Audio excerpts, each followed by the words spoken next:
Hello, ഇന്ന് നമ്മളൊരു hair spa വീഡിയോയുമായിട്ടാണ് വന്നിരിക്കുന്നത്. ഇത് നമ്മൾ കുറച്ച് നാൾ മുമ്പ് വോളിമൈസിങ് ചെയ്തൊരു മുടിയാണ്. അപ്പോൾ അത് ഹെൽമെറ്റൊക്കെ വയ്ക്കുന്നതുകൊണ്ടും മുടി ടൈറ്റായിട്ടുള്ള ബാൻഡ് ഉപയോഗിച്ച് കെട്ടുന്നതുകൊണ്ടും ഇതിനൊരു ഷേപ്പിനൊക്കെ ഒരു വ്യത്യാസം വന്നിട്ടുണ്ട്. അപ്പോൾ അതൊക്കെ മാറി പഴയ ചെയ്ത സമയത്തുള്ള അതേ വോളിമൈസിങ് ചെയ്ത സമയത്തുള്ള അതേ സ്ട്രക്ചർ കിട്ടാൻ വേണ്ടിയിട്ടാണ് നമ്മളിപ്പോൾ ഹെയർ സ്പാ ചെയ്യുന്നത്. അപ്പോൾ അതെങ്ങനെയാണെന്നാണ് ഇന്നത്തെ വീഡിയോയിലൂടെ ഞാൻ നിങ്ങളെ കാണിച്ചു തരുന്നത്. നമ്മൾ വോളിമൈസിങ് ചെയ്യുന്നതിന് മുമ്പുള്ള മുടിയുടെ സ്ട്രക്ചർ ഇങ്ങനെയായിരുന്നു. ആ മുടിയാണ് ഇപ്പോൾ വോളിമൈസിങ് ചെയ്ത് തന്നപ്പോൾ ഇത്രയും ഒരു തിക്നെസ്സിലേക്ക് വന്നിരിക്കുന്നത്. ഇപ്പോഴും വോളിമൈസിങ് ചെയ്തതിൻ്റെ സ്ട്രക്ചറിനൊന്നും കുഴപ്പമില്ല. പക്ഷേ നമ്മൾ ഇറുക്കി ബാൻഡ് ഉപയോഗിച്ച് മുടി കെട്ടുന്നതുകൊണ്ട് ഹെൽമെറ്റ് ഉപയോഗിക്കുന്നതുകൊണ്ടൊക്കെയുള്ളൊരു വ്യത്യാസമാണ് ഇതിന് വന്നിരിക്കുന്നത്. ഇപ്പോൾ നമ്മൾ ഈ മുടി വാഷ് ചെയ്തെടുത്തിട്ടുണ്ട്. നമ്മൾ എന്നിട്ട് മുടിക്ക് റിപ്പയർ സ്പായാണ് ഉപയോഗിക്കുന്നത്, ലോറിയലിൻ്റെ. ഇത് ഉപയോഗിച്ചാണ് നമ്മളിന്ന് സ്പാ ചെയ്യുന്നത്. സ്പാ ചെയ്യാൻ ആവശ്യമായ ക്രീം നമുക്ക് ആദ്യം ഒരു പാത്രത്തിലേക്ക് എടുക്കാം. ഒരു കൈ ഫോണും പിടിച്ചുകൊണ്ടെടുക്കുന്നതുകൊണ്ട് എനിക്കിത് കറക്റ്റായിട്ട് എടുക്കാൻ പറ്റുന്നില്ല. ഞാൻ എടുത്തിട്ട് കാണിക്കാം.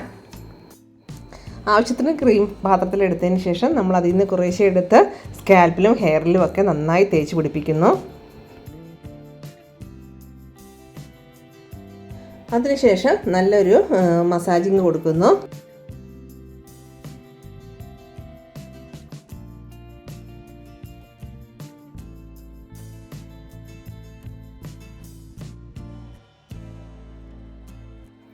ഈ മോളുടെ മുടി വോളിമൈസിങ് ചെയ്യുന്ന വീഡിയോ നമ്മൾ ഒരിക്കലും യൂട്യൂബിൽ ഇട്ടതാണ്.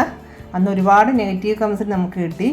ഈ മുടിയെല്ലാം ഇനി പൊഴിഞ്ഞു പോകും, കഷണ്ടിയാകും, മുട്ടയായി പോവും, പൊടിഞ്ഞു പോകും എന്നൊക്കെ പറഞ്ഞ്. പക്ഷേ അങ്ങനെയൊന്നും ഉണ്ടായിട്ടില്ല. ഇപ്പോഴും അങ്ങനെ ഒരു പ്രശ്നം ഉണ്ടാകാത്തതുകൊണ്ടാണ് നമ്മുടെ അടുക്കൽ വീണ്ടും വീണ്ടും ആ ചെയ്ത ആളുകൾ തന്നെ തിരിച്ചു വരുന്നത്. ഞാനങ്ങനെ കമൻറ്റ് ഇട്ടവരെ കുറ്റപ്പെടുത്തി പറഞ്ഞതല്ല. ഒരുപക്ഷെ ചിലർക്ക് അവർ വോളിമൈസിങ് ചെയ്തപ്പോൾ അങ്ങനെ ഒരു റിസൾട്ടായിരിക്കും കിട്ടിയിരുന്നത്.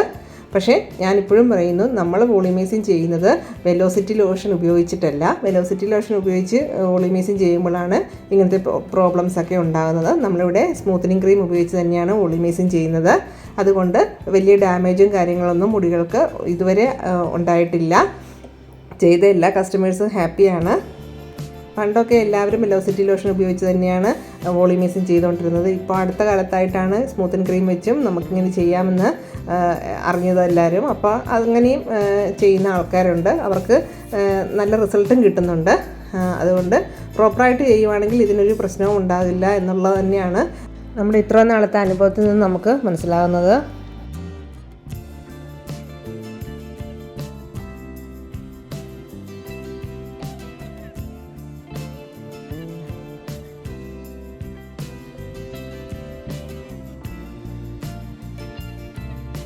വോളിമൈസിങ് ചെയ്യുന്നവർ മെയിനായിട്ട് ശ്രദ്ധിക്കേണ്ട കാര്യം, ഇത് ചെയ്ത് കഴിഞ്ഞാൽ പിന്നെ എണ്ണ വെച്ചൊന്നും കുളിക്കാതിരിക്കുക. അങ്ങനെ എണ്ണ വെക്കണമെന്ന് ആഗ്രഹമുള്ളവർക്ക് ഹെയർ സെറം യൂസ് ചെയ്യാം. പിന്നെ മന്ത്ലി വൺസ് ഒരു സ്പാ ചെയ്ത് കൊടുത്താൽ നല്ലതാണ്. നമ്മൾ ചിലരോട് എത്ര പറഞ്ഞാലും അവർ കേൾക്കാതെ മുടി പറന്നിരിക്കുന്നു, അതുകൊണ്ടാണെന്ന് പറഞ്ഞ് എണ്ണ വെച്ചിട്ട് വരാറുണ്ട്. അപ്പോൾ അവരോട് നമ്മൾ പറയുന്നത്, അങ്ങനെ മുടി പറന്ന് നിൽക്കണ്ട എന്നുള്ളവർക്കാണെങ്കിൽ ഷാമ്പൂവിന് ശേഷം കണ്ടീഷണർ ഉപയോഗിച്ചാൽ മതി. ഇച്ചിരി പറന്ന് നിൽക്കുന്ന ലുക്കാണ് ഇഷ്ടമെങ്കിൽ കണ്ടീഷണർ ഉപയോഗിക്കാതിരിക്കുക. പിന്നെ ഇടയ്ക്ക് വന്നൊരു സ്പായൊക്കെ ചെയ്ത് കൊടുക്കുമ്പോൾ ഇതിനൊരു ഓയിലി എഫക്റ്റ് വരാറുണ്ട്. അങ്ങനെയൊക്കെ ശ്രദ്ധിച്ചാൽ മതി. അല്ലാതെ എണ്ണ വയ്ക്കുന്നത് നമ്മുടെ ഈ കിട്ടിയ റിസൾട്ടിനെ കളയാൻ മാത്രമേ ഉപകരിക്കുകയുള്ളൂ. അപ്പോൾ വോളിമൈസിങ് ചെയ്യുന്നവർ, സ്മൂത്തും ചെയ്യുന്നവരൊക്കെ ആഫ്റ്റർ കെയർ കാര്യങ്ങളൊക്കെ ഒന്ന് ശ്രദ്ധിക്കുക. അപ്പോൾ റിസൾട്ടിനും ലാസ്റ്റിംഗ് ഉണ്ടാവും.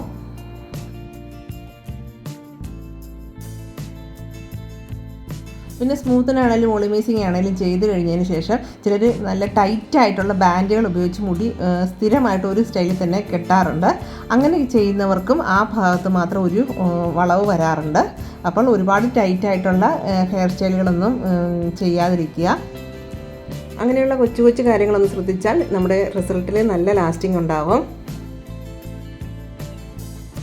ഇപ്പോൾ തന്നെ മുടിയുടെ റിസൾട്ടിൽ കാണാം, ഇച്ചിരി കൂടെ നല്ല ഒരു ഹെൽത്തി ലുക്ക് വന്നിട്ടുണ്ട്. പിന്നീട് ആ വളഞ്ഞിരുന്ന ഭാഗമൊക്കെ നിവർന്നിട്ടുണ്ട്. ഇനി അത് പ്രോപ്പറായിട്ട് വാഷ് ചെയ്ത് ഡ്രയർ ഉപയോഗിച്ച് ഉണക്കി എടുക്കുമ്പോൾ നല്ല പക്കാ റിസൾട്ട് ഉണ്ടാവും. ഈ വീഡിയോയുടെ തുടക്കത്തിൽ വോളിമൈസിങ് ചെയ്യുന്നതിന് മുമ്പുള്ള മുടിയുടെ സ്ട്രക്ചർ കാണിച്ചിരുന്നു. അവിടെ നിന്നാണ് ഇത്രയും ലെങ്ത് ഉള്ള മുടിയിലേക്ക് ഈ മുടി വളർന്നിരിക്കുന്നത്. ഇനി നമുക്ക് ഈ മുടി ഒരു പ്ലാസ്റ്റിക് റാപ്പർ ഉപയോഗിച്ച് നന്നായിട്ട് കെട്ടി കുറച്ച് സമയം വയ്ക്കാം.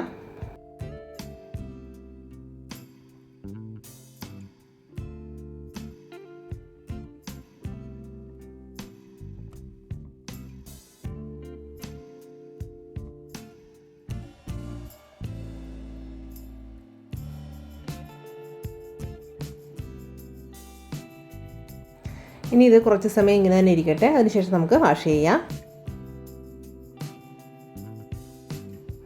നമ്മളിപ്പോൾ ഈ മുടി പ്ലെയിൻ വാട്ടറിൽ വാഷ് ചെയ്തെടുത്തിരിക്കുകയാണ്. ഇനി നമുക്കിത് ഒരു ഡ്രയർ ഉപയോഗിച്ച് ഉണക്കിയെടുക്കാം.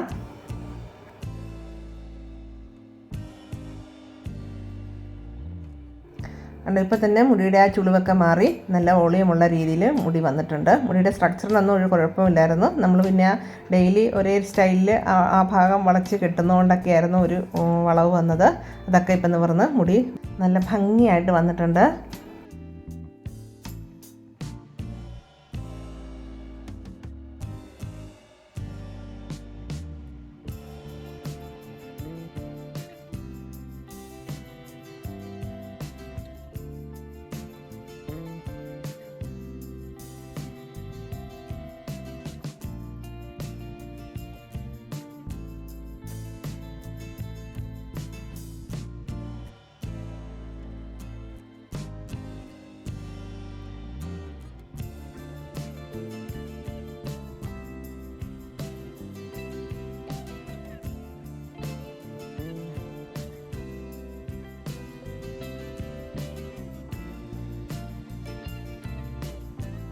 നമ്മൾ ആദ്യമേ കാണിച്ചല്ലോ, ഇത്രയും ഉള്ളു കുറഞ്ഞൊരു മുടിയായിരുന്നു നമ്മൾ വോളിമൈസിങ് ചെയ്തത്.